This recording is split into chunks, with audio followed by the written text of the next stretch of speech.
Ok, então, bem-vindos e bem-vindas os novos participantes ao Grupo de Estudos de Economia Comportamental.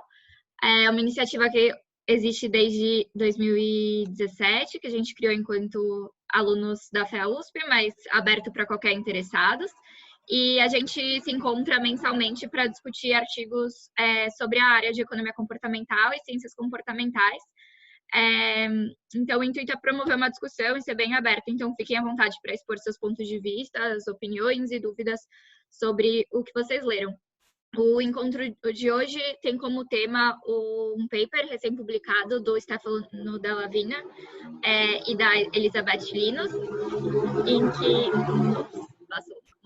em que eles comparam o impacto de nudges em unidades governamentais, então de 2 unidades nos Estados Unidos, e de artigos acadêmicos. Então, a ideia é a gente discutir um pouquinho sobre os argumentos que eles trazem, essa questão dos impactos.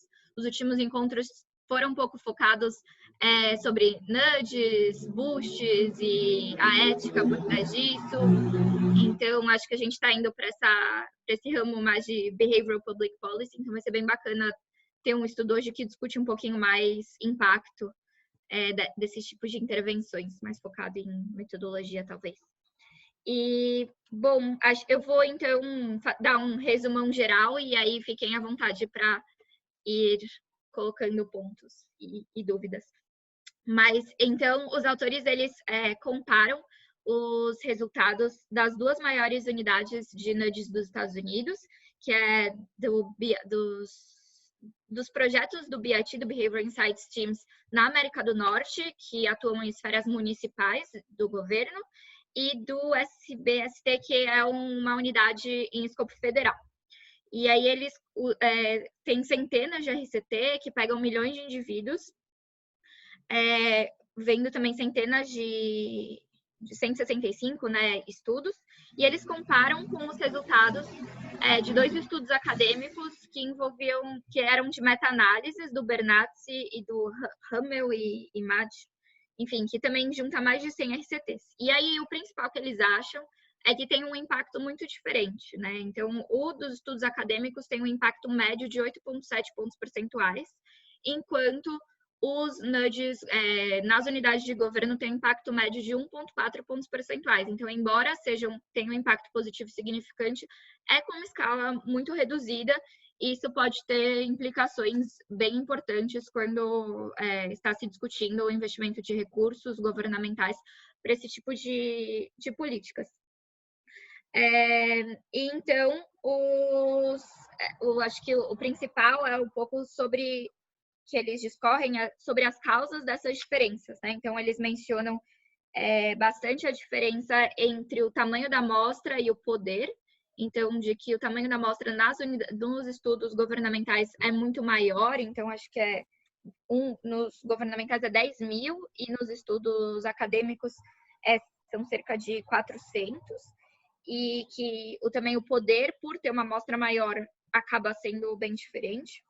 Eles falam também da questão do viés de publicação, então de que os estudos publicados eles acabam tendo um impacto maior porque só se publica o que tem alguma relevância e também está muito associado ao braço de maior significância.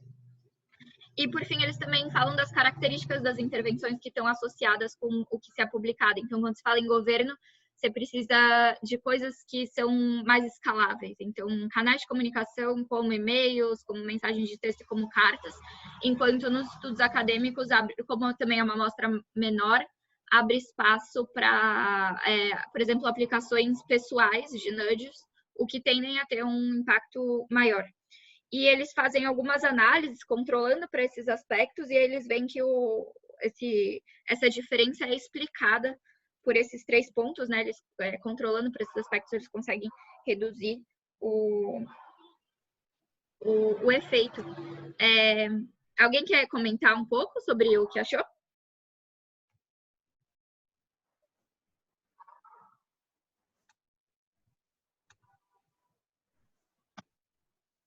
Acho que eu gostaria de falar na linha do viés de publicação que existe na academia e que talvez fique bem claro no paper, que alguns artigos, alguns estudos das agências chegam a ter resultados negativos e às vezes até não assim, não esperados.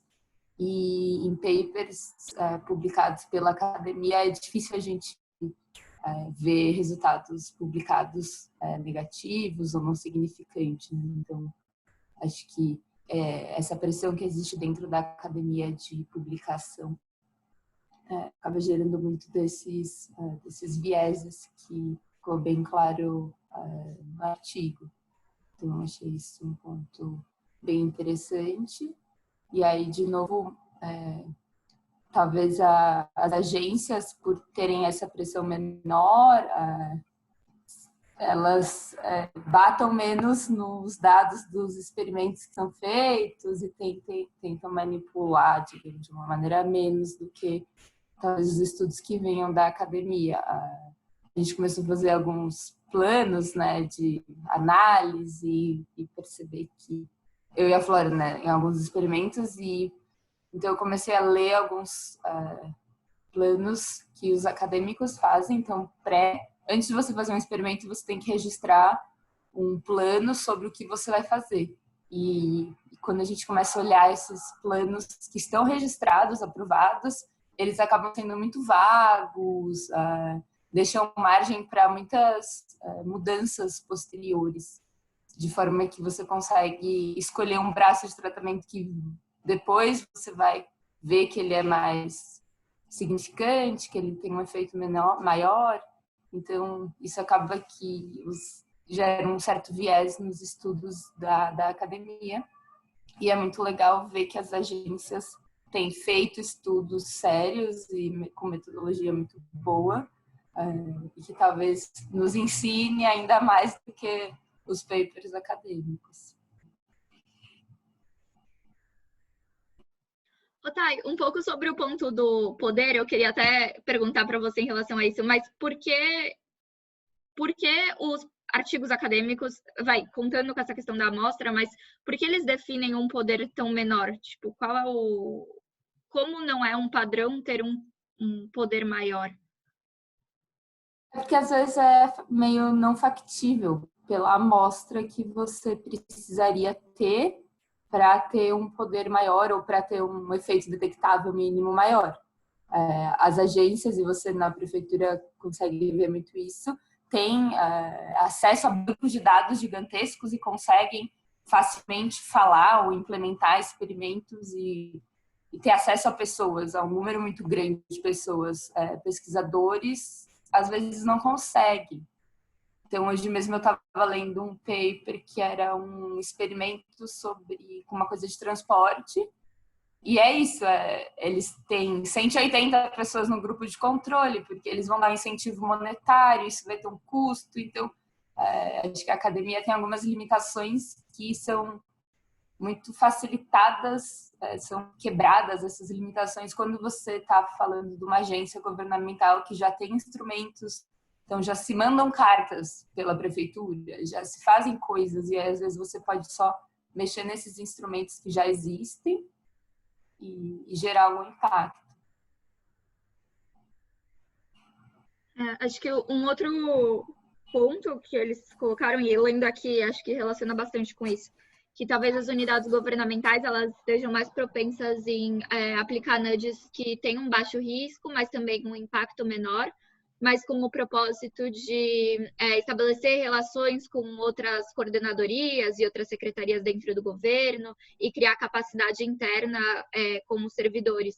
E acho que isso é muito algo que a gente constata, né? Então, às vezes, os projetos, pela experiência na prefeitura, muitas vezes a gente abre para projetos de replicações que têm externalidades positivas, digamos assim, para o programa e para a equipe, além do impacto do nudge em si, além de descobrir os mecanismos, mas no sentido de criar capacidade. Alguém gostaria de acrescentar algo nesse ponto? Então, eu não sei, eu queria falar alguma coisa, pontuar uma coisa que ela trouxe, e por favor, me corrija se eu estiver errada, entre na discussão se eu estiver falando alguma besteira, mas Eu não sei, eu acho que um dos pontos do artigo, justamente quando ele chega, assim, ao longo do artigo e também no final tem uma conclusão a esse respeito, de que justamente porque esses nudges, quando são aplicados em grande escala, na verdade, o ponto dele, eu acho que a Flora até abriu falando sobre isso, né? O ponto dele é que o efeito dos nudges tem um efeito médio de 1,4 pontos percentuais, né? Para intervenções não default. Então, justamente, esse é o problema, né? Porque, assim, na hora que você aplica um nudge em grande escala, você detecta um efeito muito pequeno. Por quê? Porque você tem uma amostra muito grande, né? Você pode até detectar um efeito, mas esse efeito é muito pequeno na verdade, diz um pouco de que esse nudge talvez não seja assim efetivo como se presumia, né? Então, o que eu acho que, assim, tem esse problema da amostra, né? Acho que a amostra maiores amostras vão fazer com que pontos percentuais, tipo, você vai conseguir, quanto maior sua amostra, maior você vai conseguir, mais certeza você tem de que você vai conseguir um efeito, você vai conseguir detectar um efeito, mas não necessariamente esse efeito é significativo, sabe? Às vezes ele não tem um significado, como é o que o artigo conclui, né? 1,4 pontos percentuais é um pouco baixo demais. E eu acho que o outro ponto também é que o problema da amostra pequena é superada se você faz um delineamento experimental antes, né, de você fazer um experimento. Se você faz um bom delineamento experimental, você consegue saber a priori qual é a quantidade, qual é a amostra, mais ou menos, de pessoas que você precisaria para fazer aquele experimento, né? Dependendo de quais variáveis vão ser estudadas, de qual é a categoria das variáveis estudadas, etc. E outras coisas também. Então, eu acho que essas coisas são coisas que dá para você. Claro que assim, eu acho que acredito que vão ter alguns experimentos e vão ter algumas variáveis que, mesmo você fazendo alinhamento experimental, você vai chegar em amostras grandes demais. E aí vai ser muito custoso fazer esses experimentos. Mas ainda assim, eu acho que são problemas que não podem entrar na frente como insuperáveis, sabe?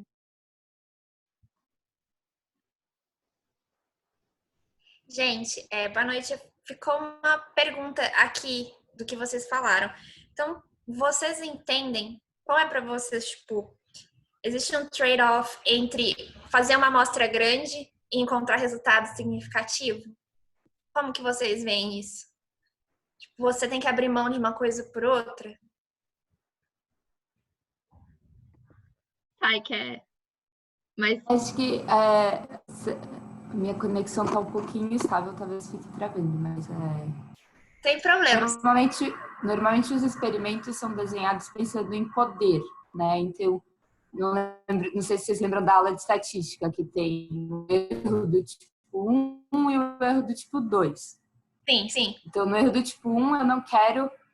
Então, o poder é minimizar o erro do tipo 2. Então, eu vou falar que uma coisa não tem efeito, mas, na verdade, a coisa tem efeito. Então, os experimentos tentam, normalmente, coloca lá o alfa, né, que é o nível de significância de 5%, que é para o erro tipo 1. E o erro tipo 2, você normalmente trabalha com 80%, 90% de poder, de erro tipo 2. Então, essa é a chance de que, quando você vai lá e vê que seu resultado é estatisticamente não significante, ele de fato é não significante, porque pode ser só que sua amostra é pequena e você não conseguiu descobrir o efeito, porque o efeito, de repente, era menor do que você podia descobrir. Então, que nem a Bianca falou, os efeitos de nudges, pelo que o paper mostra, e, né, uma revisão muito ampla de literatura, trouxe muitos exemplos, então a gente tem um efeito médio de 1,4 pontos percentuais.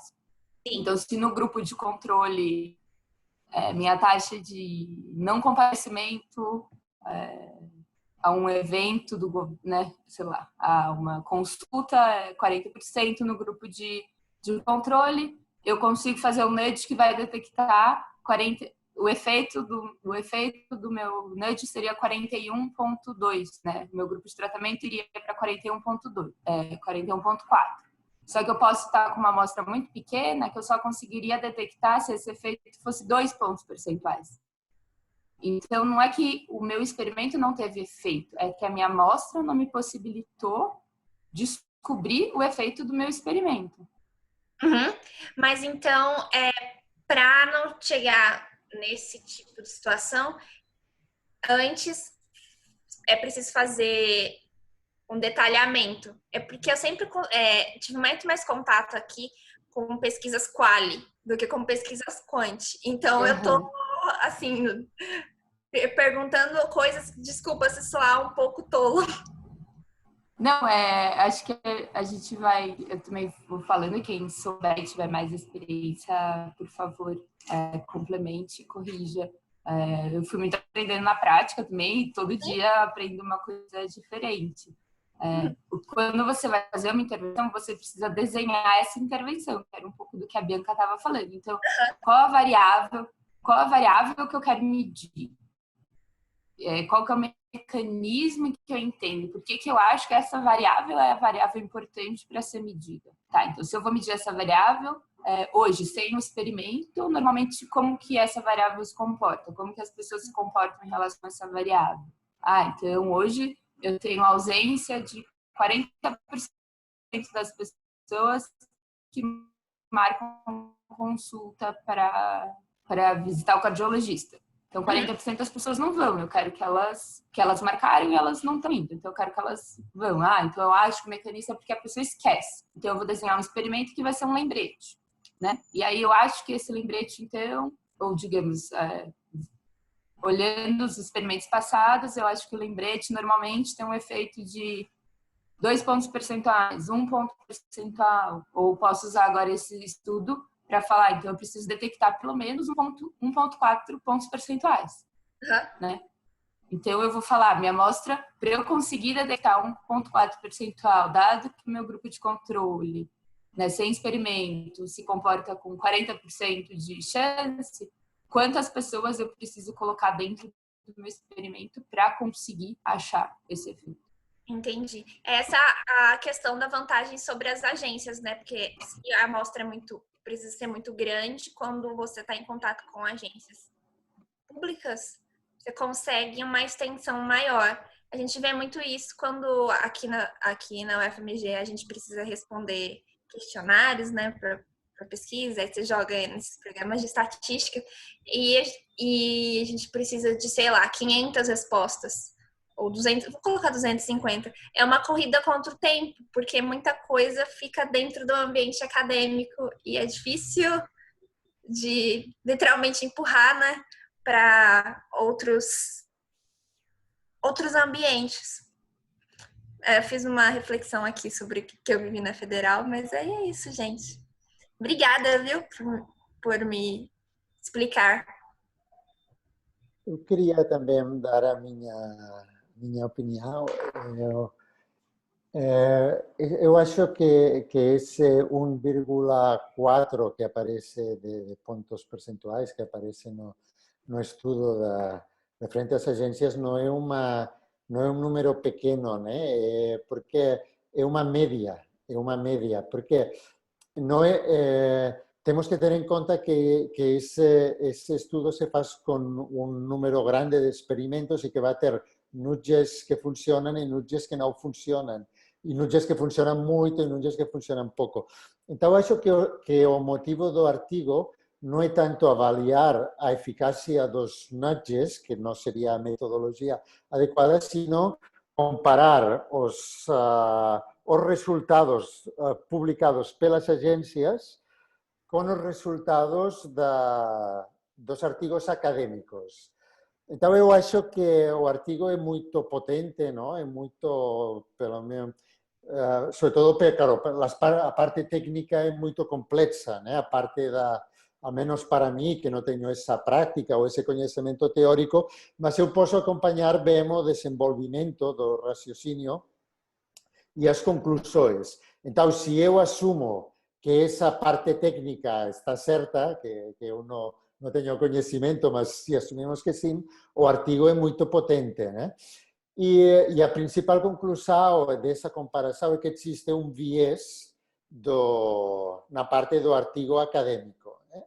Um viés que ele claramente pues, define muito bem definido, acho que são 3 pontos, né? Que são muito bem explicados, Porque, e então aí tem uma fase que tem uma complexidade técnica importante para mim, que ele faz, ele, ou eles fazem uma correção desse viés e com esse weighting e esse reweighting, eles fazem como uma correção desse viés que vem da parte acadêmica. E o resultado dessa correção é que mais ou menos o resultado é o mesmo. É como que se corrigindo esse viés acadêmico, você compara os resultados da academia com os resultados da agência, o resultado é o mesmo, né? Então, acho que a conclusão do artigo, o que eu entendi, que como eu não trabalho nessas agências, talvez vocês possam me corrigir, né? Mas o que ele pretende é como falar, olha, cuidado quando vocês estão analisando a parte dos artigos acadêmicos, porque tem um viés. Então, em caso de dúvida, é mais forte, por esses motivos que explico no artigo, em caso de dúvida, tudo o que vem das agências é mais potente, é mais forte e, pelo tanto, é mais, de alguma forma, mais fiável para avaliar a eficácia de um nudge ou não, né? Essa é a minha opinião. Eu acho que o artigo é muito bem feito, tem para mim essa complexidade técnica, mas desde o ponto de vista das conclusões e do raciocínio é muito bom, né? Sim, acho que ligando um pouco com o que você falou, Miquel, uma coisa legal é que eles analisam, a maioria dos estudos que eles analisam são experimentos multivariados, então tem vários braços, né? Geralmente é o que a gente faz, tenta achar qual tipo de princípio ou mecanismo das ciências comportamentais está funcionando melhor naquele contexto.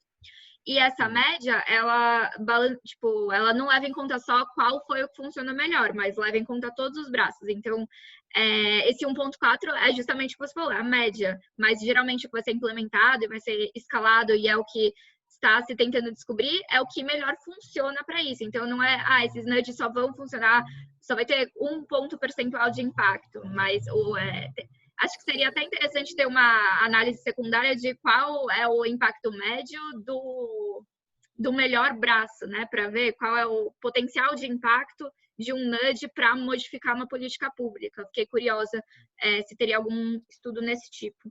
E acho que realmente acho que um grande louvor a esse artigo é que meio que desmascara o viés de publicação da área nos artigos acadêmicos, porque se tem essa diferença talvez de poder, acho que é um pouco esse o raciocínio que está ligando os dois primeiros argumentos. Se você tem amostras menores nos estudos acadêmicos que levam a ter um poder menor e levam a detectar um efeito mínimo menor e esses artigos não são publicados, então você tem essa média diferente. E não talvez que por ser por e-mail ou por atingir mais pessoas, o trabalho das unidades governamentais é melhor ou mais potente, mas só que no trabalho das unidades governamentais é um trabalho transparente, então eles conseguem ver todos os tipos de resultados. E o que é publicado, eles só estão olhando a pontinha do iceberg do que melhor funciona, do que talvez seja relevante para sair numa revista, enquanto seria super interessante saber que um tal mecanismo comportamental não funcionou num determinado contexto. Acho que do ponto de vista de gestor público para formular novas políticas, às vezes é até mais interessante saber que norma social não funciona para tal e tal contexto, em tal ponto, do que saber o que funcionou. Então, acho que eu gostei bastante por conta desse ponto. Então, eu queria te perguntar, Flora, ou as outras pessoas que trabalham aí nas agências, né? Que você acha que esse artigo é também como uma advertência também para ter cuidado quando estamos tratando com artigos acadêmicos, para ter uma certa prevenção de que os resultados, as conclusões dos artigos académicos podem não ser tão potentes quanto as conclusões que as agências obtêm da sua prática, né? É isso que o artigo, de alguma forma, lança essa advertência. Na minha visão, eu acho que assim, esses artigos são casos específicos que não necessariamente têm uma validade externa. Então, a gente tem que olhar cada impacto do que é publicado, vem não só como um caso isolado, de tipo, funcionou lá, então vai funcionar aqui, mas tentar ao máximo rever e juntar o maior número de casos possíveis. E acho que isso alerta para, quando possível, não olhar só artigos publicados, mas também entrar em contato, talvez em redes, com outras unidades, ou olhar em relatórios governamentais, porque pode ter evidências relevantes fora do aspecto acadêmico, só do que foi publicado.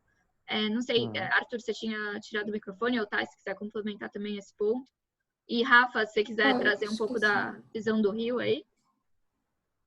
Também só pensando que muitos dos artigos e dos estudos são para países desenvolvidos, outros contextos, então, por mais que a gente sempre vá olhar a literatura, os mecanismos que já foram utilizados em outros contextos, a gente nunca tem certeza do que vai funcionar para o nosso caso em específico. Então, abrir esse leque de testagem e começar a ter um corpo de experimentos feitos para o contexto brasileiro vai ser algo muito relevante.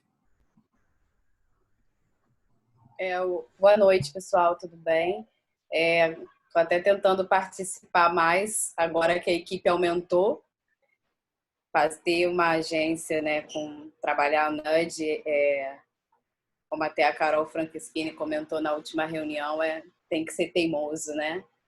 Então, mas falando desse ponto do Miguel, fora ilustraram, hoje mesmo na NUD Rio a gente estava conversando sobre isso, né?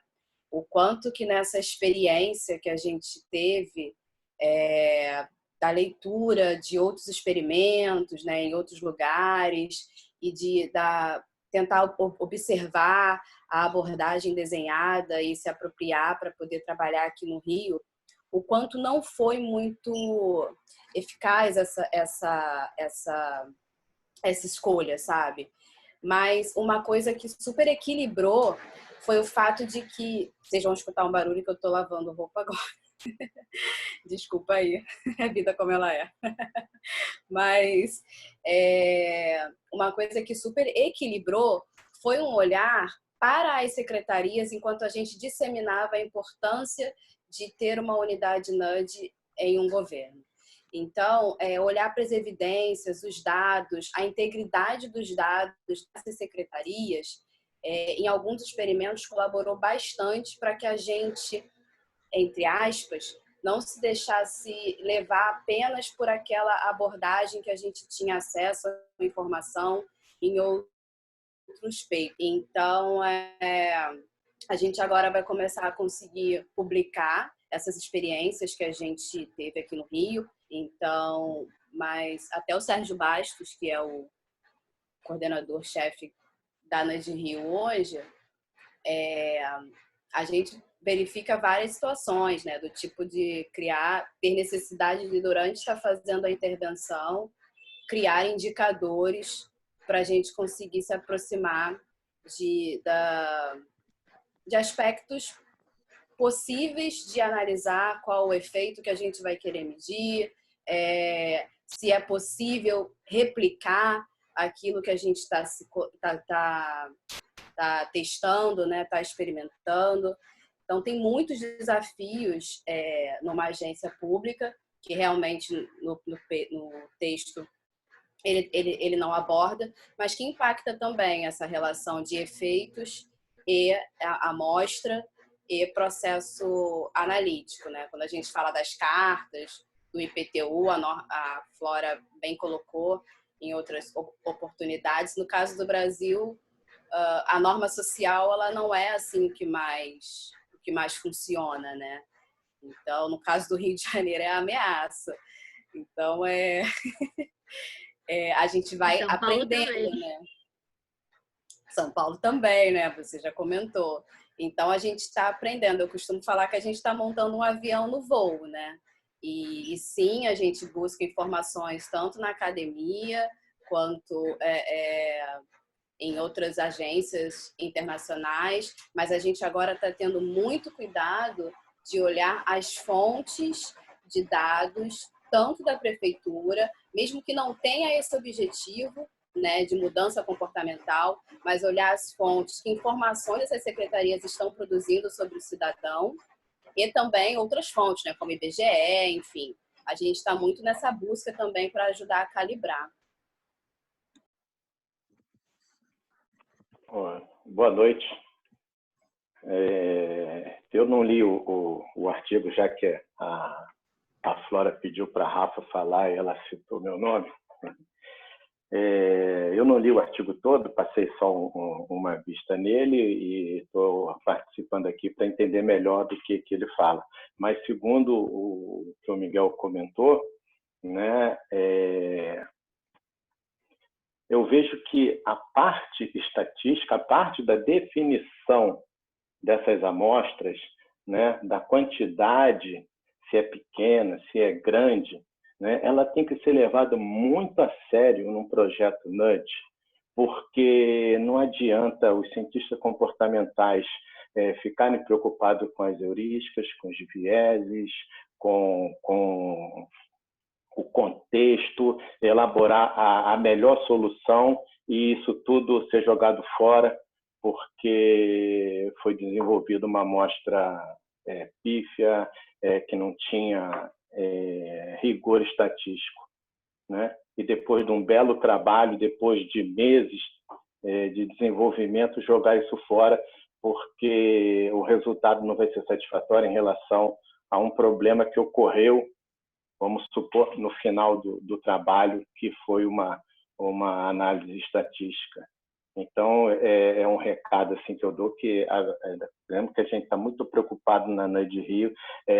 Primeira coisa, vamos trabalhar tanto a parte comportamental quanto a parte de desenvolvimento da amostra desde o início, para a gente não perder tempo para ficar preocupado com a matemática no final. Então, quem começa a desenvolver NUDGE, né, são sempre cientistas comportamentais, estão preocupados sempre com a parte deles, né?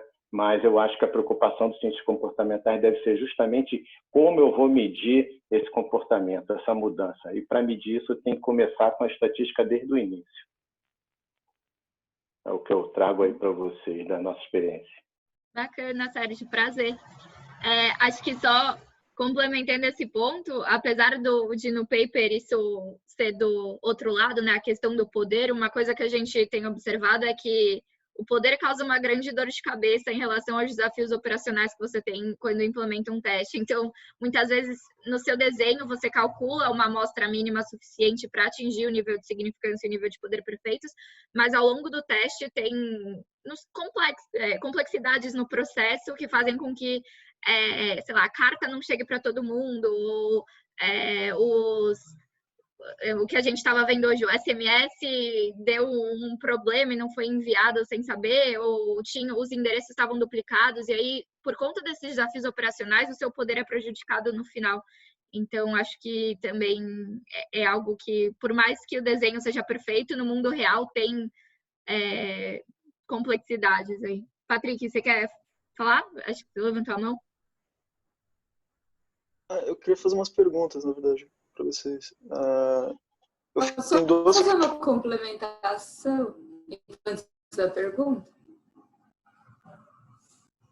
Eu só queria complementar o que a Flora disse, trazendo de novo o que a Rafaela colocou, e achei muito legal, desse mapeamento de quais são os dados das secretarias, que informação do cidadão a gente tem e a gente pode usar para entender o comportamento do cidadão, da cidadã e para medir as intervenções, né? Acho que esse mapeamento ajuda muito a superar os problemas operacionais que vêm ao longo do caminho. Então, legal, fica de lição aí para a gente em São Paulo. Patrick, antes de você falar, só para complementar essa fala da Flora e da Tainá, uma coisa que a gente tem também nessa curva de aprendizado, né, de uma unidade NUDGE no Rio, é fazer uma análise da integridade dos dados naquela secretaria, uma análise desse contexto que a gente chama que é o operacional, para poder a gente tentar diminuir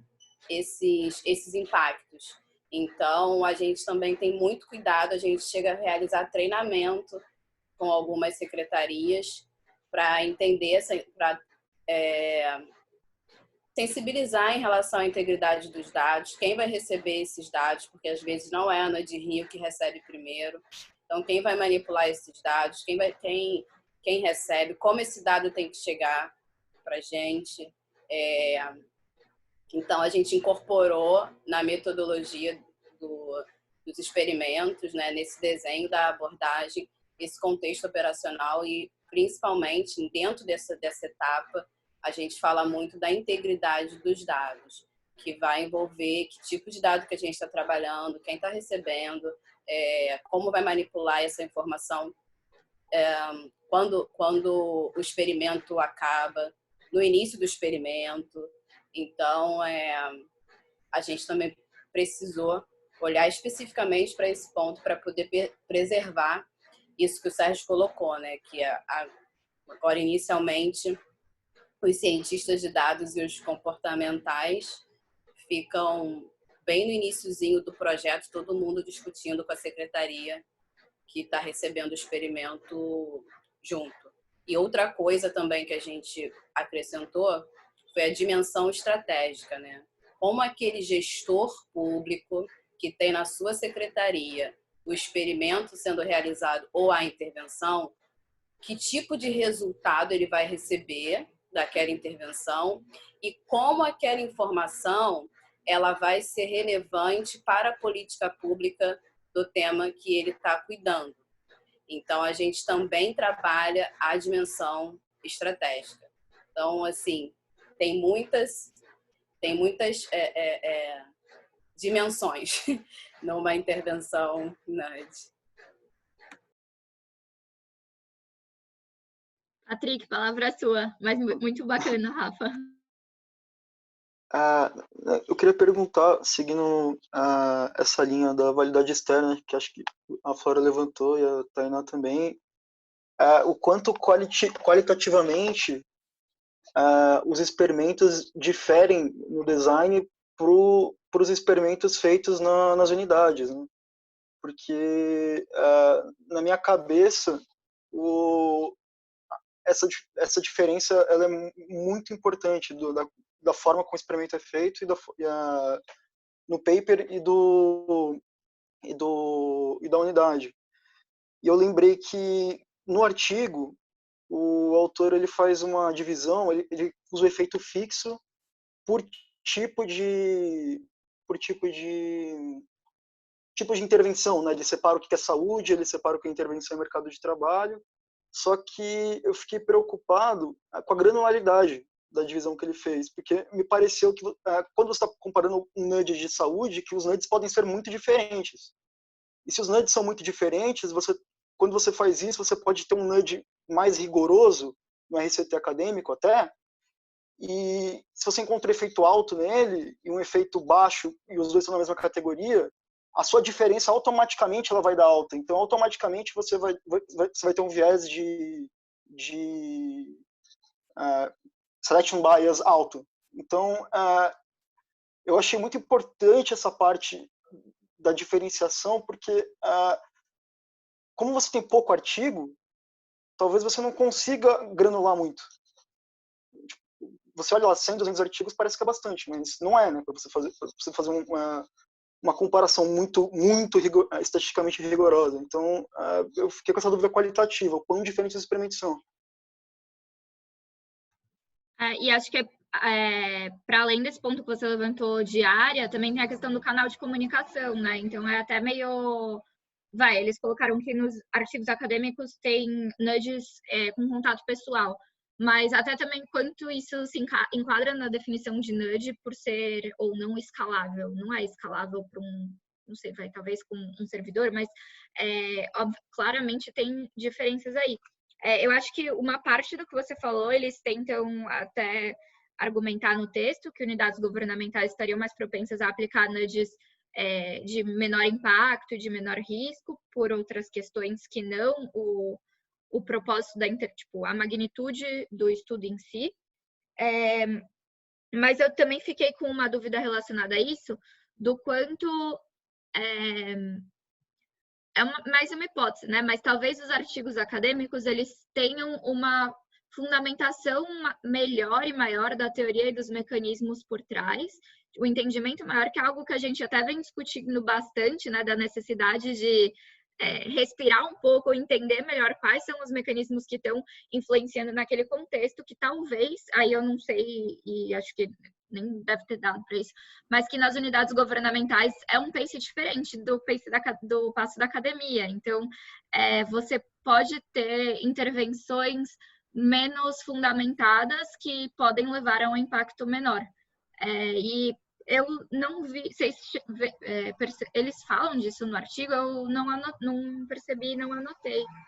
Não sei se... Eu só complementei o seu questionamento com mais um, não tenho uma resposta, Patrick, mas eu acho que é um ponto super válido. Que eu acho que são propósitos, às vezes, diferentes para que cada um dos casos está fazendo um experimento, né? E aí, voltar nesse ponto na questão do 1.4 ser um efeito pequeno, talvez quando você está falando de uma carta de IPTU que já é enviada, você está impondo um custo muito pequeno,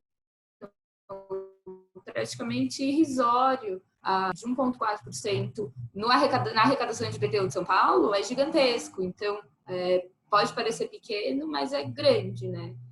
Então, acho que os propósitos, muitas vezes, por que a academia está fazendo um experimento e do porquê que a agência está fazendo um experimento é diferente, tem isso dos ritmos diferentes. O que eu vejo um pouco é que na agência parece que se testa mais uma política pública mesmo. Então, eu vou testar essa mensagem versus aquela mensagem, mecanismos mais comportamentais.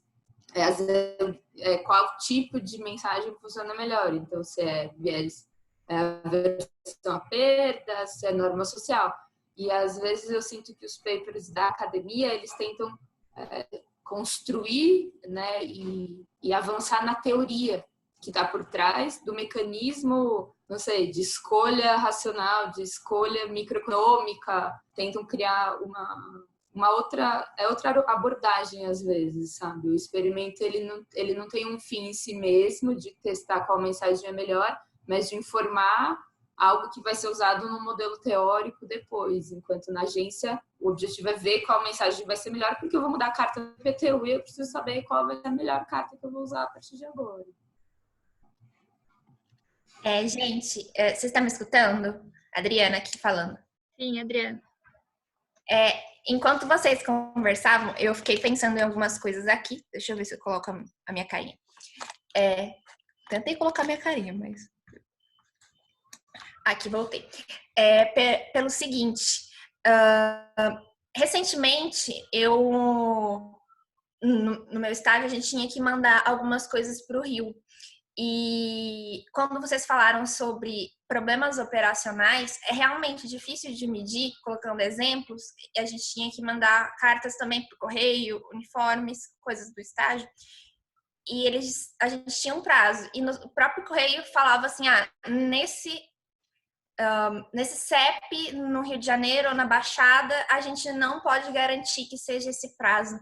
Então, por várias questões, mas eles diziam algo do tipo, é difícil de ir até o lugar. Eu já tive aulas de logística que eles falavam sobre o quanto para o e-commerce é difícil chegar em todos os lugares, porque nem todo mundo tem um endereço com CEP direitinho, e porque a gente tem diferentes formas de habitar aqui no Brasil, né?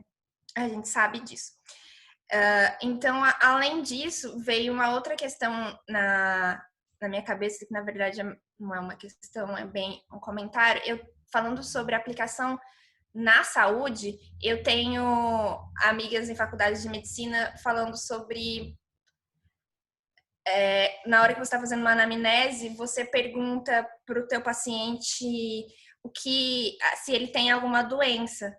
E muitas vezes ele diz que não, e são pessoas que são hipertensas e são diabéticas. Então, os próprios alunos da Faculdade de Medicina, isso na FOA, em Volta Redonda, são instruídos a perguntar diretamente para os pacientes: você tem pressão alta? Você tem diabetes?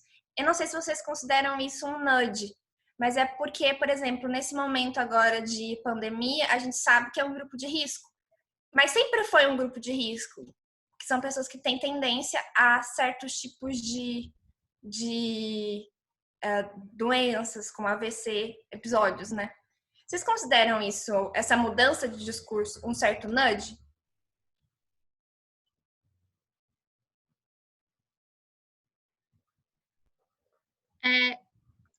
Eu acho que você, assim, de certa forma, sim, você pode entender que eles são, o canal de comunicação, você está enquadrando a mensagem de acordo com uma perspectiva mais comportamental, tentando combater o esquecimento, mas acho que, enfim, tipo, pode ser, mas tipo, acho que tem a ver com um pouco dessa questão da área, mas não necessariamente é um projeto de nudges governamental, como os discutidos aqui, mas acho que, tipo, sim, tem a ver, sim. Sim, é que veio em mente por causa da questão de saúde. Outra coisa que eu tinha esquecido de comentar no início, que o professor com quem eu fiz a disciplina de Introdução à Economia Comportamental chama Leandro Novaes, e ele é da Faculdade de Direito aqui da UFMG. É bom a gente dar nomes aos nossos mestres tão importantes. E aí é isso. Ô, pessoal, vocês estão me ouvindo bem? É o Felipe aqui. Perfeito, temos sim. E aí, gente, tudo bom? Tô com a internet meio ruim aqui, então pode me sinalizar se ficar pior aqui o áudio. Queria alguns pontos que eu achei interessantes que conversam um pouco também com o que já foi debatido aqui.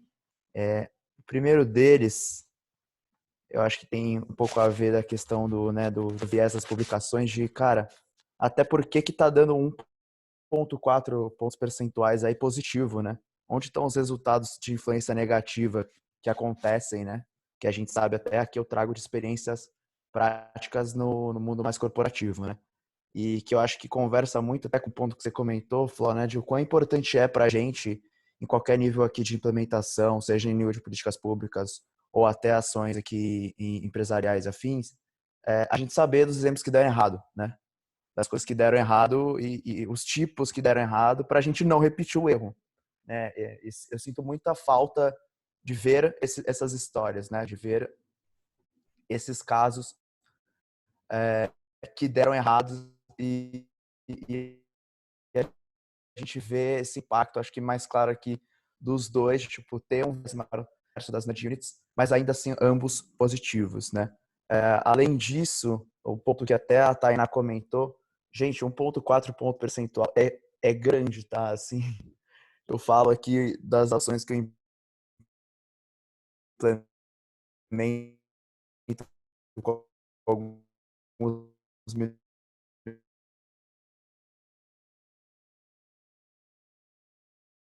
que alguns clientes do Brasil, 4% é muita coisa, tá? Então, de novo, não vamos se apegar a esses números assim dessa forma, porque é realmente um resultado gigantesco. Eu hoje cuido de uma área que a gente fundou baseado no impacto de 1 ponto percentual, tá? Então, realmente a gente se pautou a área inteira com base nisso. É uma área que hoje já tem quase 15 headcounts dedicados. Além disso, um ponto que eu acho e que conversa de certa forma com o que o Patrick e que eu venho tentando aplicar cada vez mais ações com populações e subpopulações, né? Então a gente tem subgrupos dentro aqui da intervenção em si e a gente sim viabilizar uma medição estatística aqui da população geral, mas fazer um acompanhamento de uma subpopulação também considerando as relevâncias estatísticas dentro dela. Óbvio, aqui eu estou falando de um mundo que eu tenho acesso a recursos quase infinitos, né? Mas eu tenho uma questão política delicada, né, que eu preciso validar aqui, mas a gente se preocupa muito com esse tipo de coisa porque a gente também consegue muita eficiência, né? Eu consigo, dentro de uma ação grandiosa aqui com com algumas dezenas de milhões de clientes, também tratar subpopulações com algumas centenas de milhares e provar outros impactos que, inclusive, vão além aqui do valor, vamos falar aqui do 1,4, que é o que está na cara, né? E aí eu acho que o que o Patrick traz, né, de, putz, a gente tem ali, né, são diferentes ramos, às vezes, de estudos, diferentes pontos e formas de atuação, sim, e a ação genérica, até eu falo, a minha ação genérica aqui, ela tem um impacto menor, que nem eu comentei, 1% para mim valida a existência da minha área, mas quando eu olho para algumas subpopulações, eu vejo impacto de 8 pontos percentuais, de 16 pontos percentuais, e eu falo, caralho, eu posso segmentar agora dessa forma, fazer ações mais direcionadas, inclusive pegar aqui um público que seja similar a esse público em outros aspectos aqui, modelagens e afins. Faço aqui uma regressão, aqui identifico essa propensão a esse cliente e eu consigo, cara, alavancar esse resultado muito maior, né? Então, acho que aqui no estudo, sendo bem sincero, eu li algumas partes, mas no detalhe fiz uma leitura dinâmica de outros aqui, e eu não vi tanto essa questão aí das subpopulações dentro. Eu sei que existem estudos que eles começam a adentrar nisso, né? Principalmente alguns aqui no Brasil que olham, por exemplo, o impacto em Bolsa Família dentro de populações, dentro de outros grupos socioculturais aqui dentro, né? Eu acho que esse é um ponto que eu também queria trazer, da importância da gente estar fazendo esse tipo de análise e buscando ver os resultados negativos dentro disso também, né? Então, é importante a gente ver o que eu estou falando aqui para um todo, mas que muitas vezes para uma minoria eu estou impactando negativamente. E eu como órgão público aqui, eu como empresa estou mantendo isso, né? Então, putz, eu estou fazendo uma ação aqui de incentivo à coleta de impostos, mas eu estou vendo que, na real, para uma população específica, de um certo grupo socioeconômico, eu estou prejudicando, na verdade, esse tipo de coisa, né? E de novo, a transparência dos erros, né? E aí, eu também, não quero me estender tanto aqui, mas só para comentar um pouco aqui das experiências que eu já tive aqui dentro do banco, que eu acho que é legal compartilhar, o quanto até mesmo aqui a gente já passou por uma série de mudanças, né? Então, antes também tinha muito esse viés do resultado positivo, né? Intolerância ao erro total, e acho que o momento atual, buscando modelos ágeis e afins, ele surge para ajudar muito nisso. Então, cara, a gente vem cada vez mais buscando erros, buscando errar, buscando aprender rápido, com testes rápidos, pequenos, sem tanta análise estatística até. Uma coisa mais quali, de certa forma até, que a gente faz um público, uma amostra pequena, liga para os clientes, coleta a percepção e fala, cara, acho que tem como melhorar, tem como avançar. E aí a gente depois faz toda a análise, e aqui tem todo um trabalho de um time de finanças com economistas, uma análise econométrica mesmo, definição de variáveis descritivas, a gente detalha ali qual impacto a gente quer mensurar, como a gente vai isolar a variável, né, para realmente provar ali que a gente tem impacto, né? E então a gente vem caminhando para um mundo que a gente começa a aceitar mais erros e vê-los de uma forma até positiva, até como eu falei dessa ação, desse time que hoje eu faço parte e conduzo lá como PO, a gente viu alguns resultados negativos, a gente reportou aquilo para o diretor e falou, cara, isso aqui na verdade é uma causa relacionada a outro fator, né? E aí a gente começou uma outra ação com base nisso, então o resultado negativo foi ótimo, na verdade, né? Ele ajudou a gente a conduzir. Então, de novo, não nos apegar tanto aos números, né? Esse número exatamente, óbvio, a gente tem que provar isso, né? É a língua que normalmente as instituições falam, né? Mas acho que tem bastante coisa aí do que eu venho vivendo, mais que nem eu estou comentando no mundo corporativo aqui, que complementam a discussão aqui.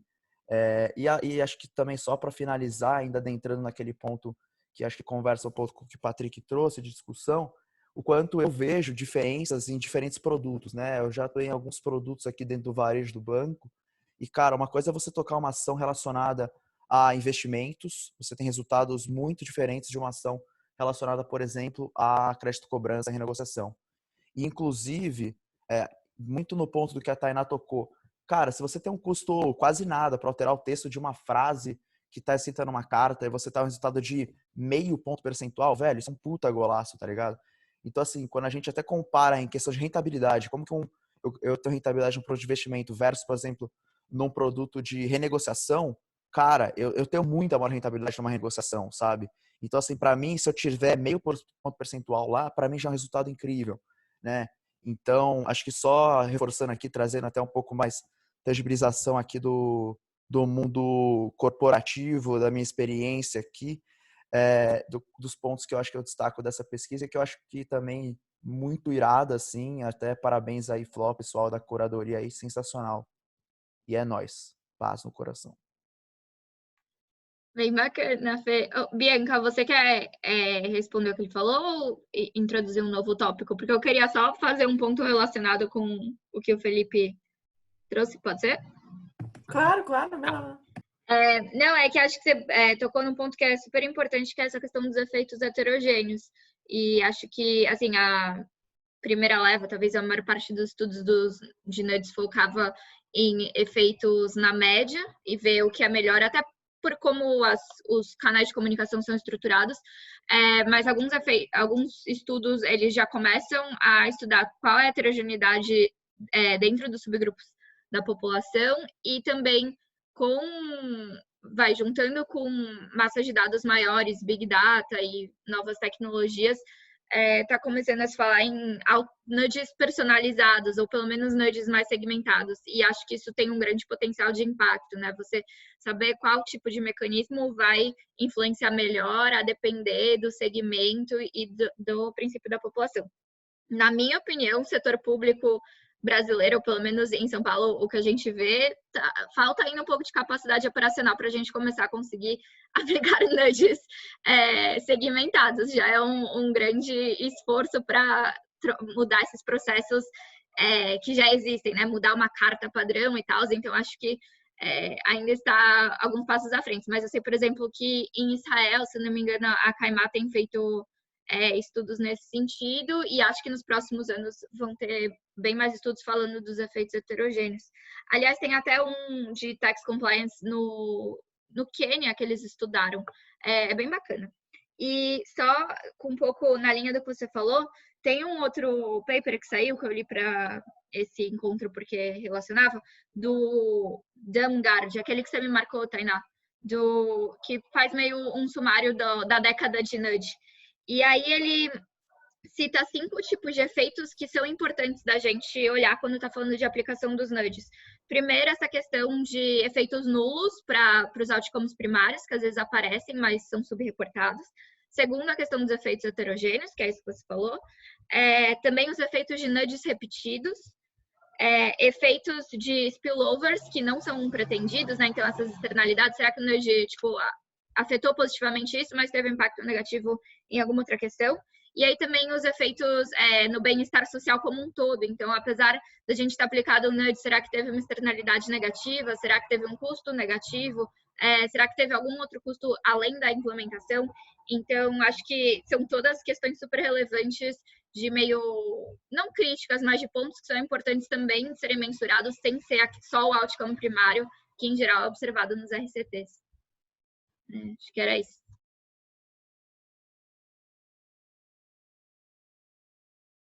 Bianca. Oi. Tá bom. Então, na verdade, eu vou falar coisas relacionadas bastante. Eu queria falar um pouco do que o Felipe falou, do que a Flora falou, e depois fazer uma pergunta. Eu acho que uma coisa que eu queria comentar na fala do Felipe sobre. Ele falou bastante, eu fui querendo falar coisas, eu acabei esquecendo no meio, mas acho que uma das coisas que eu lembrava que ele falou é de 1.4 ser um efeito, na verdade, bastante significativo em relação ao que se vê normalmente com os nudges.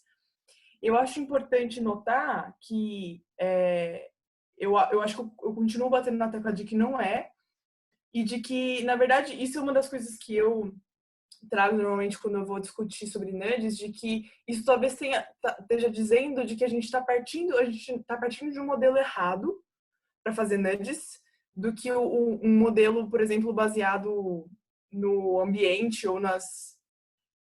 Enfim, eu não vou entrar muito a fundo nesse ponto, mas acho que o que eu quero dizer em relação ao que você disse é que não é porque os erros acontecem que a gente precisa necessariamente aceitá-los. Eles dizem alguma coisa e eu acho que esses erros estão dizendo um pouco também, e não só o ponto percentual, 1.4 pontos percentuais, como também os erros de que, ou então quanto mais constrangidos a gente fica em nossa habilidade em poder agenciar ou controlar as coisas que a gente está fazendo, menos ciência a gente está fazendo, né? E eu acho que isso é muito importante, isso não pode virar um discurso, vamos defender aquilo que dá para fazer. Não, eu acho que isso não é o que dá para fazer, isso as nossas são as limitações da área no momento, e elas são importantes de ser notadas para dizer quais são as falhas, onde está falhando, para que as coisas possam avançar, né? Para que a área possa refletir sobre ela mesma e se possa avançar sobre isso. Eu falo isso, claro, com o meu lugar de onde que eu tô, que nunca trabalhei com nudges, nunca trabalhei com essa área. A única coisa que eu fiz na minha vida foi ler artigos a respeito. Mas eu acho que eu coloco isso porque eu acho que isso eu diria para qualquer pessoa em qualquer outra área, assim, sabe?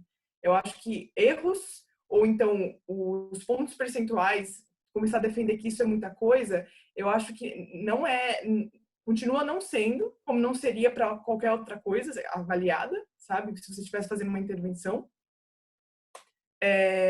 E claro, dependendo das variáveis avaliadas em relação ao efeito que você quer, e os erros, eles continuam falando sobre alguma coisa errada que a área está fazendo, né? E eu acho que o meu ponto, eu não vou continuar nele, mas o meu ponto é que talvez o modelo esteja errado. Agora, uma outra coisa que eu queria falar, acho que eu vou falando um pouco do que eu falei agora, falo um pouco do que a Flora falou e do que o Felipe falou, mas uma pergunta que eu queria fazer é sobre, na verdade, eu acabei de perceber que eu li esse artigo último que a Flora acabou de comentar, né, desse review que ele fez sobre a última década sobre os nudges, e não o artigo base. Mas eu gostei muito desse artigo, eu acho que ele foi sensacional, e uma das coisas que ele concluiu foi que dois pontos essenciais seriam necessários para conseguir fazer nudges mais efetivos, né, segundo o artigo, que seria entender os constraints comportamentais que existem que estão causando esses comportamentos desviantes e não os comportamentos desejados, e também a motivação para aquele comportamento, né? E aí eu queria entender como é que a economia comportamental consegue mensurar a motivação das pessoas. Vamos só voltar, o Vitor, para falar, depois o Arthur, e aí depois a gente volta para esse ponto da Bianca, porque acho que dá bastante pano para discussão. Tá bom, estão me ouvindo bem? Oi, pessoal, eu sou o Vitor, eu faço doutorado aqui na USP de Ribeirão. Eu vou defender a parte dos acadêmicos, ou não, né? Mas a gente fala muito de números, né, do tamanho do N, do tamanho da amostra, e complementando o que o Felipe falou, a gente esquece um pouco do quão homogênea é essa amostra, né? Então, eu não sou especialista em nudges, eu trabalho mais com desonestidade, mas muitos trabalhos envolvem estudo com estudantes universitários, né? Então, é uma amostra muito homogênea, com o mesmo background de cultural, até socioeconômico, e talvez os nudges façam isso menos, né? Porque às vezes vão focalizados em empresas e tudo, mas quando a gente compara isso com políticas públicas, aí sai totalmente de controle, não totalmente, né? Mas assim, perde-se muito o controle, porque além dessa influência interna, né, de cultura, de nível educacional, você tem as variáveis externas também. Então, chega a ser às vezes injusto fazer essa comparação direta entre academia e políticas públicas, porque as amostras são muito diferentes. Então, eu queria só adicionar isso aí, falar que, complementando o Felipe, eu acho que ele encontra mais resultados quando ele divide em subgrupos dentro do banco, justamente por isso, né? Porque esses subgrupos homogeneizam a amostra e por isso os resultados são mais evidentes. Obrigado.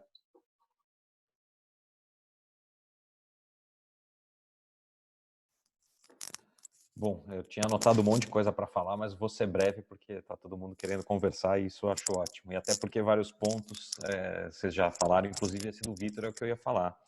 A questão da homogeneidade das amostras, né? Acho que às vezes a gente quer comparar laranja com maçã. Né? São universos diferentes aí, né? São espectros diferentes, acho que a Tainá falou isso também. São intenções diferentes aí na hora de fazer os experimentos. Mas o que eu queria fazer é uma pergunta que eu acho que o artigo não aborda, aliás, duas perguntas que eu acho que o artigo não aborda, e se não abordar, fica aí como pergunta retórica para o grupo. Primeiro, a questão da replicabilidade, né? Como a Flora falou, por exemplo, os experimentos das units, você tem ali incorporado os resultados que deram errado, né? Os que deram pouco efeito ou que deram efeito negativo. Agora, na academia, você publica um resultado ali significativo, vamos supor 5%, e depois, se esse estudo não consegue ser replicado, como é que isso vai para a conta, né? Isso aí, o 5% vira zero, eles fazem uma média e vira 2,5%, como é que faz isso?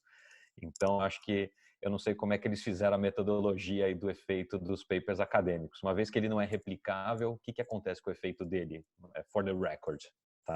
Então, essa é uma pergunta. E a outra coisa que eu acho mais importante, aí é uma pergunta, uma dúvida mesmo que eu tenho, até para aproveitando que tem muitos praticantes aqui, tanto da academia quanto de políticas públicas, é a questão do horizonte de tempo.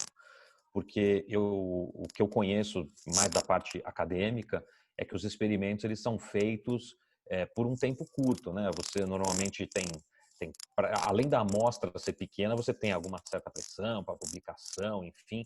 Então você olha para os efeitos num período curto de tempo. E eu imagino que em agências esse período seja mais longo. E me parece natural que em um período mais longo o efeito seja menor. Tá? Existem até papers nesse sentido. Tem o David Leibson, ou Leibson, não sei, que é de Harvard, e ele é uma crítica muito grande que ele tem a respeito dos estudos de nudges, porque ele fala que o proxy é muito pequeno. Então você faz lá a intervenção e observa aquilo por, sei lá, semanas, um mês, um ano, e quando você observa por mais tempo, você vê que o efeito decai.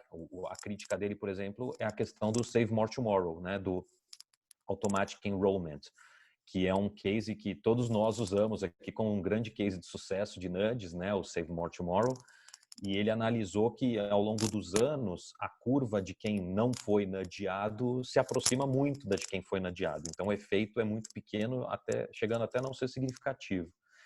Então fica a minha pergunta, eu acho que o artigo não aborda isso, mas fica essa reflexão, essa pergunta retórica, sobre o horizonte de tempo. Eu imagino, e é a minha pergunta para vocês, Flora, Tainá, Rafaela, o Sérgio, se nas agências vocês têm essa preocupação de fazer a intervenção e não sair comemorando que deu certo. Porque na academia é o que se faz, né? Pô, um mês deu certo, vamos publicar isso aqui antes que alguém descubra que não dá tão certo assim. E nas agências vocês têm que ter uma responsabilidade um pouco maior de entregar um resultado permanente, digamos assim, sustentável.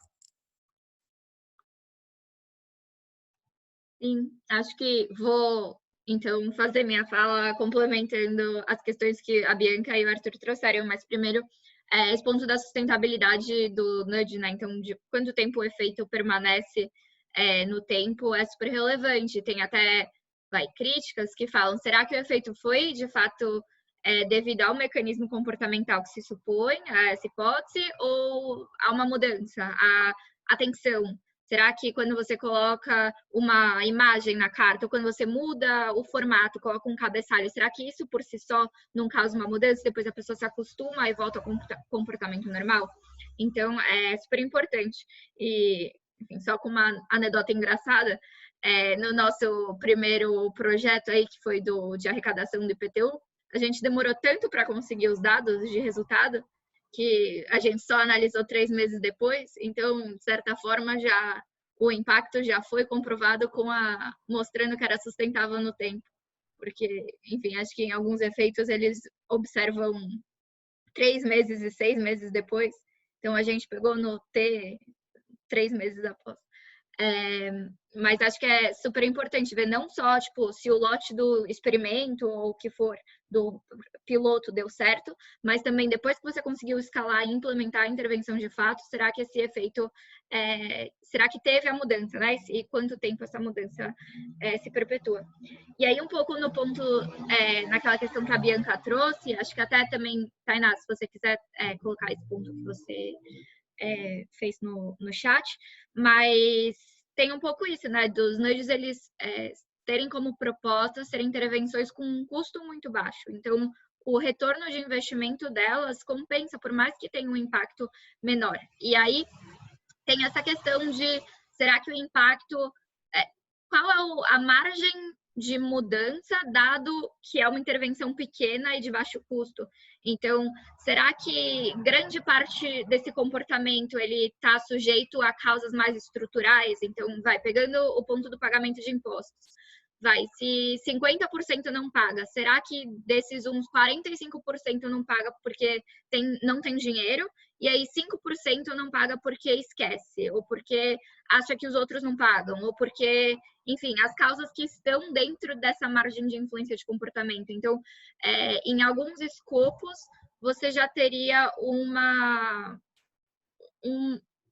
um potencial de impacto mais limitado, mas eu concordo que nem sempre, e eu concordo que falta muito entender melhor quais os mecanismos por trás e quais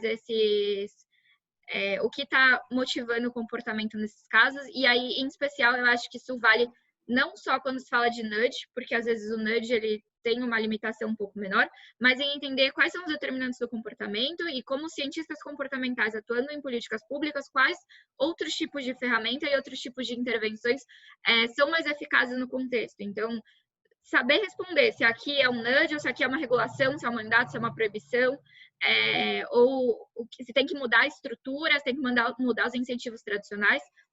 E aí, uma das meta-análises que os autores usam no paper, que é esse do Bernatzi et al. 2017, se propõe a fazer justamente isso. Então, eles pegam os principais artigos em 4 áreas, acho que é saúde, energia, enfim, 4 áreas prioritárias de política dos Estados Unidos, e comparam intervenções de nudge, intervenções comportamentais, com incentivos financeiros, recompensas ou programas educacionais, para ver qual é o impacto de efetividade. Então, considerando o custo de implementação e o retorno no outcome mensurado, o que funciona melhor em cada caso? É o nudge ou são esses outros tipos de políticas? E aí eles veem que, em alguns casos, realmente o nudge é o mais eficiente de se aplicar, mas em outros não. E também, em alguns casos, é melhor aplicar o nudge junto com os outros tipos de intervenção. Então, é uma meta-análise bem bacana também para saber. E eles defendem justamente isso, né? Que é importante você mensurar a efetividade do retorno em comparação com outras políticas para ter os insumos para o tomador de decisão, e não só mensurar o quanto o nudge impactou positivamente, porque você não sabe se funciona melhor um nudge ou uma política educacional. Acho que só que eu tinha comentado era muito nessa linha. A gente, acho que ciências comportamentais acabaram ficando muito famosas por causa do nudge e tudo mais, mas é só um tipo de intervenção que pode ser feita e não necessariamente ela é a melhor ou ela vai ter um efeito duradouro, né? Eu também li o outro paper que a Flora comentou e a Bianca também, e você até, né, trouxe pra gente, Bianca, que uma das coisas que o autor coloca é que o nudge funciona muito bem quando você tem uma decisão para tomar. Então, eu tenho que decidir meu plano de aposentadoria, né? Que eles usam muito esse exemplo para os Estados Unidos. Então, você fez aquilo e você nunca mais vai lembrar daquilo. Talvez, se você está falando de comportamento no trânsito, de comportamentos que são decisões de hábito, né? Que todo dia você está tomando uma decisão, talvez o nudge não vá ser a melhor ferramenta que você, como gestor público, tem à disposição. Talvez você tenha que baixar uma lei que vai mudar a velocidade das vias, talvez você tenha que fazer um incentivo nos contratos dos motoristas de táxi ou entregadores para que, se eles cumpram com a velocidade da via, a velocidade estimada para aquela viagem, eles vão ganhar um bônus adicional. Então, é isso. Acho que usar os experimentos para entender os mecanismos comportamentais e aí ir lá na caixinha de ferramentas para ver que tipo de política pública pode ser feita para aquele comportamento que você está querendo mudar para chegar naquele resultado. E aí sempre pesando, né, o que a agência, o que o setor público consegue fazer com o dinheiro que tem e tudo.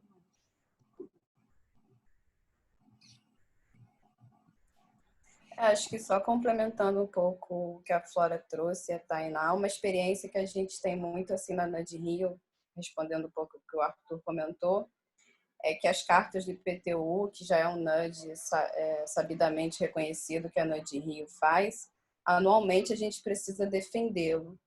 Então, assim, não significa que por a gente ter feito, né, um NUD no ano anterior, ele vai ser feito no ano seguinte. Então, a gente defende, aí tem que demonstrar os resultados.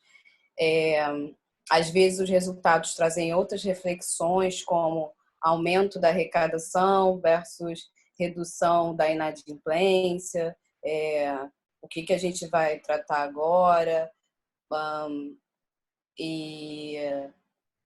E às vezes, assim, as pessoas... Às vezes, o gestor também não acredita, né? Então, naquele resultado.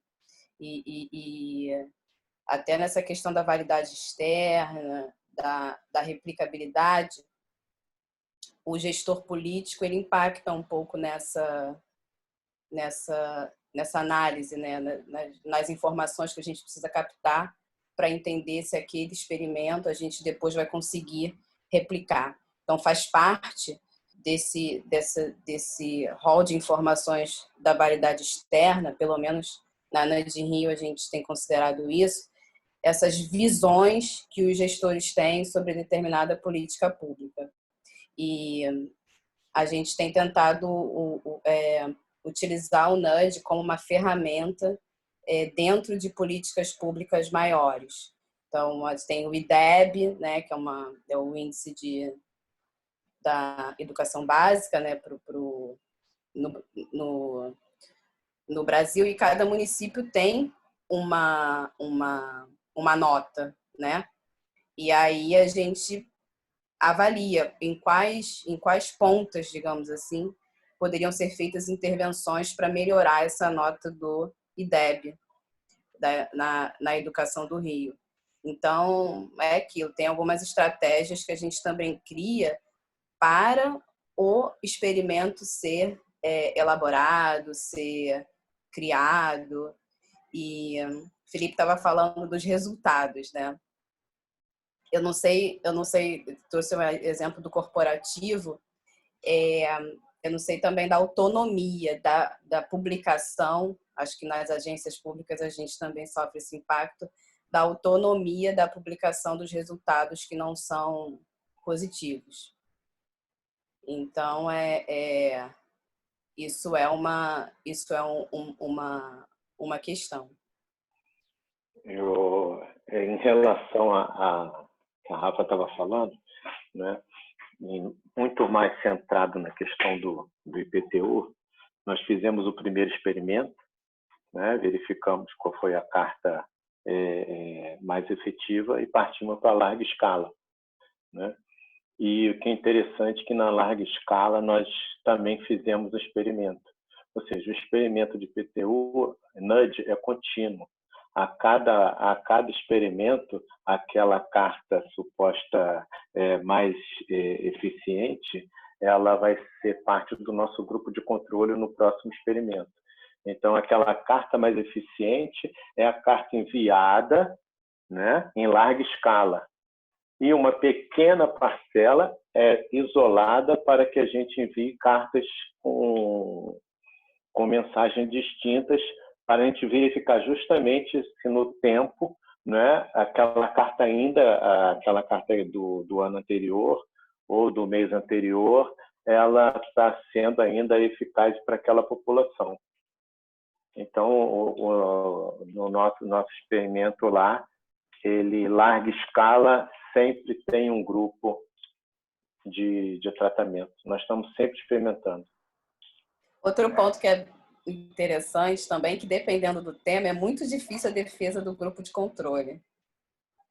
Na arrecadação, então, tirar um contribuinte, e aí não tem essa coisa de explicar a similaridade dos grupos, metodologia, é menos um pagando, né? Eu falo para o Sérgio, a vida como ela é. E a gente, às vezes, desenha uma abordagem e aí a vida como ela é começa a atuar. Assim, a gente tem os efeitos, né? Quem desenha o NUD também tem tem uns efeitos assim atuando na gente, que são esses, né? São o gestor público olhar aquele resultado e falar, mas foi aquilo? Mas é por isso mesmo que está aumentando, por mais que você use RCT e tem... E aí a gente, agora sim, a gente já consegue fazer essa defesa muito bem. A equipe da Fazenda chama Nudge Rio para tudo. Mas foi uma relação construída e quem trabalha com nudge tem que tomar cuidado com essa relação que a gente chama da dimensão estratégica, porque isso é muito eficiente para você conseguir conduzir bons experimentos nas agências públicas. Hoje, qualquer coisa que tenha a ver com o IPTU do Rio de Janeiro, qualquer novidade, eles chamam a gente. E aí a gente até criou um novo produto para eles, chamado Relatório de Insights Comportamentais, que é para trazer, não chega a ser um experimento, mas a gente traz informações para agregar na análise de alguns produtos que a Fazenda vem desenvolvendo, né? Então, o pagamento do IPTU incentivado, eles pediram para a gente fazer essa análise, aí a gente identifica, né, os incentivos que tem ali, situações que podem, na dimensão temporal e social, impactar a decisão do cidadão por não efetivar aquele pagamento. E também o Centro de Operações no Rio tem se valido bastante de insights comportamentais. Não chega a ser um experimento, mas é um trabalho que a gente chama de consultoria, mas a gente também tem se esforçado para entregar bem isso na Nudge Rio para as secretarias. Muito também de uma forma de disseminar e aí depois evoluir para a possibilidade experimental. Muito bacana, Rafa e Sérgio. Marcela, se você quiser aproveitar o gancho, que você falou que gostaria de compartilhar a sua experiência. Eu vou falar aqui, tentar falar rapidinho. Meu primeiro encontro, eu me apresentei um pouco para a Flora no início. Eu conheço a Rafaela, né, daqui do Rio.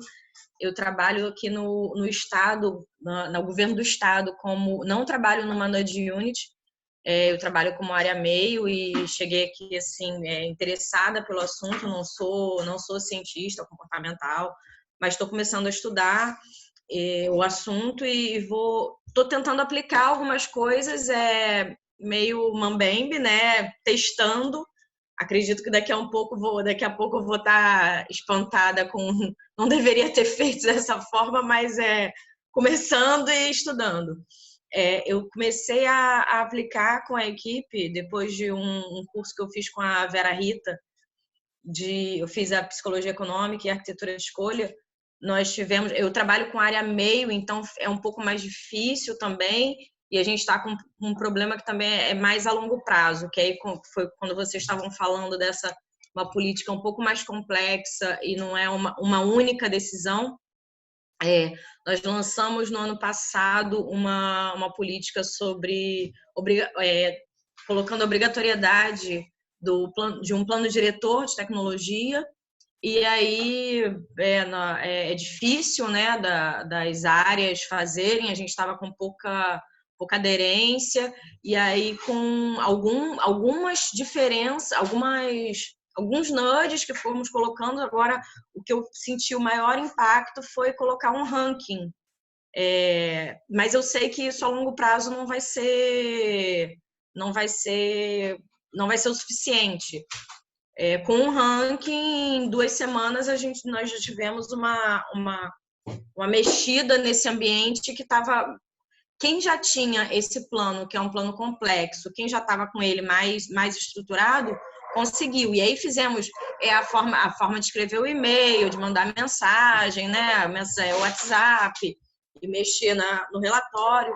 Mas fico me perguntando e conversando com a equipe sobre essas aplicabilidades. E aí, como é que a gente vai conseguir levar isso ao longo do tempo?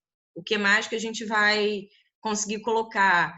E tentando, ainda tem muito que estudar, e tentando ver como mensurar isso, de quanto isso está sendo efetivo.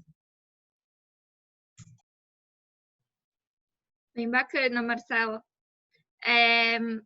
Gente, acho que o nosso tempo está acabando, né? Quase já passou das 9 da noite. Eu só queria levantar um último ponto, talvez como provocação, se alguém quiser até adicionar reflexão em cima, fica à vontade. Mas no paper eles colocam que a maioria dos projetos tinham um escopo similar e uma metodologia similar, que eram RCTs randomizados a nível individual, com nudge de baixo custo, por um canal de comunicação, e que não necessitava, em geral, interação pessoal. Né? Então, que era, em geral, por uma carta, por um e-mail, por algum desses tipos de canais de comunicação. Então, descrevendo as intervenções das agências governamentais como um processo e um modus operandi assim, bem similar. E acho que, por um lado, isso é positivo para a área de aplicações como um todo, porque permite talvez uma maior replicabilidade, ou a gente consegue ver estudos similares sendo replicados em diferentes contextos, seja temático, seja no ponto de lugar. Mas, por outro lado, o que eu sinto é que, às vezes, acho que isso até liga um pouco com o que a Bianca falou, que se fala muito só de um tipo e que se pensa sempre numa caixinha, sabe? Vamos identificar um canal de comunicação, vamos ver qual princípio funciona melhor e fazer o nudge nisso, mas talvez seja interessante também pensar no que tem de além para esses tipos de intervenções comportamentais. Então, que outros tipos de políticas públicas são possíveis colocar? E então, acho que tem esse trade-off aí de aumentar conclusões gerais sobre a pertinência de um tipo de intervenção versus se testar outros tipos de aplicação. Se alguém quiser falar um pouquinho sobre ou levantar algum outro ponto ou alguma outra dúvida.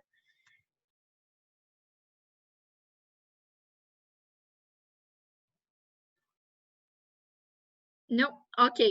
Então, eu acho que pode falar, Victor. Debate. Posso falar rapidinho? Eu acho que volta naquele debate que a gente tinha comentado antes já, de o quanto você quer saber o que realmente funciona versus aplicar tudo e funcionar de uma vez. Eu acho que é aquele mesmo debate que a gente tinha falado. Sim. Bom, gente, então vou encerrar o evento de hoje. Se alguém, bem-vindos aí, quem participou pela primeira vez. Se alguém quiser, a gente tem um grupo de WhatsApp e também tem a página do Facebook, um grupo no Facebook onde a gente posta sobre os encontros. Também aproveitando para compartilhar aí que o nosso site, geecomportamental.com, foi relançado com vários novos colaboradores, então não deixem de conferir. E provavelmente o próximo evento vai ser em agosto, no dia 27, sobre sobre essa questão de amostras weird, que são amostras de países do Ocidente, brancos, industrializados, com alto nível educacional. Então, o quanto essas amostras enviesadas também prejudicam um pouco a área. Tá para definir, mas talvez a gente tenha uma convidada bem bacana para liderar a discussão, como foi o último encontro com o professor Alejandro. Então, enfim, eu divulgo assim que tivermos a confirmação. Mas, Adriana, se você quiser me passar o seu celular, eu te adiciono no grupo. E acho que é isso. Obrigada, pessoal, pela participação aí.